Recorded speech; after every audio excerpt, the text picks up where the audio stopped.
ছেলে গোত্রের নিয়ম মানেনি, তাই মায়ের সৎকারে কেউ যাবে না এমন ধুয়ো তুলে এক নারী মারা যাওয়ার ২৪ ঘন্টা পর্যন্ত মরদেহের সৎকার আটকে রাখে পরিবার ও গোত্রের লোকজন। ঘটনাটি বরিশালের আগৈলঝরা উপজেলার বাকাল ইউনিয়নের। নানা শর্ত দিয়ে অবশেষে সৎকারের অনুমতি মেলে। তবে একই ধর্মের আরেকটি গোত্রের লোকজন বলছেন, একবিংশ শতাব্দীতে এসে এমন বর্ণবাদী আচরণ শুধু বৈষম্যই নয়, অমানবিকও বটে। স্বপন দাসের তথ্য ও ছবিতে প্রতিবেদন।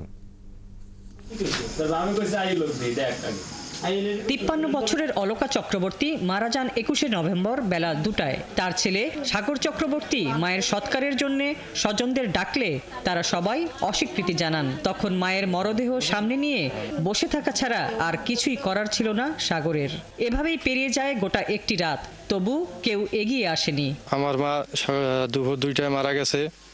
এখন আমাদের বাড়ি সবার কাছে গেছিলাম, কেউ এত আগাবে না। এই গল্পের শেকড় গাথা আরো ১০ বছর আগে। প্রেম করে সাগর বিয়ে করেছিলেন পাশের কোদালদোহা গ্রামের টুম্পা হালদারকে। তিনি ব্রাহ্মণ গোত্রভুক্ত না হওয়ায় বাবা দুলাল চক্রবর্তী এবং মা ছাড়া কেউ এই বিয়ে মেনে নেননি। এটি একটি অপরাধ বিবেচনা করে তাদের গোটা পরিবারকে সমাজচ্যুত করা হয়।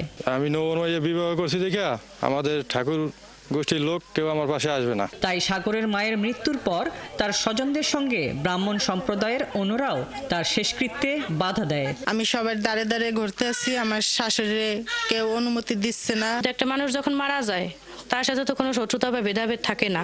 আমি, আমার দিদি, আমার পিসি, আমার ভাই, আমরা সবার ঘরে ঘরে গেছি, বলছি। এই মৃত্যু সংবাদ এবং সৎকারে বাধা দেওয়ার তথ্য পেয়ে এলাকার অন্য গোত্রের লোকজন এগিয়ে আসলেও তাদেরও বাধা দেয় ব্রাহ্মণরা। হিন্দুর মেয়ে বিয়ে আসতে দেখে আরো পুরা হেসাফের মহে আছে। এইবারে যারা পুরুষ লোক আছে তাদের কাছে জিজ্ঞেস করার পরে তারা কয় যে আমরা কিছু জানি না। জিজ্ঞেস যে তোরা গেছিলি? কয় হয়, প্রত্যেকের দাঁড়ে দাঁড়ে গেছি। এখন হেরা কোনো সারা শব্দ দেয় না। এ নিয়ে কথা বলার জন্য সাগরের কাকা জ্যাঠাদের বাড়িতে পাওয়া যায়নি। তাদের স্ত্রীরা জানান, ধর্মীয় রীতিনীতির কারণে তারা সৎকারে যেতে পারেন না। এই জায়গায় মানুষ যদি মারা যায়, যদি ৩টাও বাজে, সেই ৩টার সময় ব্রাহ্মণ যাবে। এই ব্রাহ্মণ যাবে, ব্রাহ্মণ ছাড়া এগো কোনো কাজ হয় না।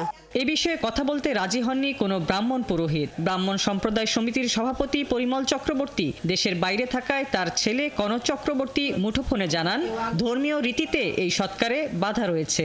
কারণ হচ্ছে ওই ছেলেটা হচ্ছে হিন্দুর মেয়ে বিয়ে করছে, তো এর লিগা, আর কোনো কারণ নেই। অবশেষে শুক্রবার বেলা ২টার পর অলকা চক্রবর্তীর সৎকারের সিদ্ধান্ত হয়। সাগরের স্বজনরা তাকে শর্ত দেয়, তিনি ও তার স্ত্রীকে ধর্মীয় বিধি মেনে আবার ব্রাহ্মণ হতে হবে এবং তার স্ত্রী টুম্পা তার বাবা মায়ের সাথে ন্যূনতম যোগাযোগ রাখতে পারবেন না। হাসিবা আলী বর্ণা, ৭১।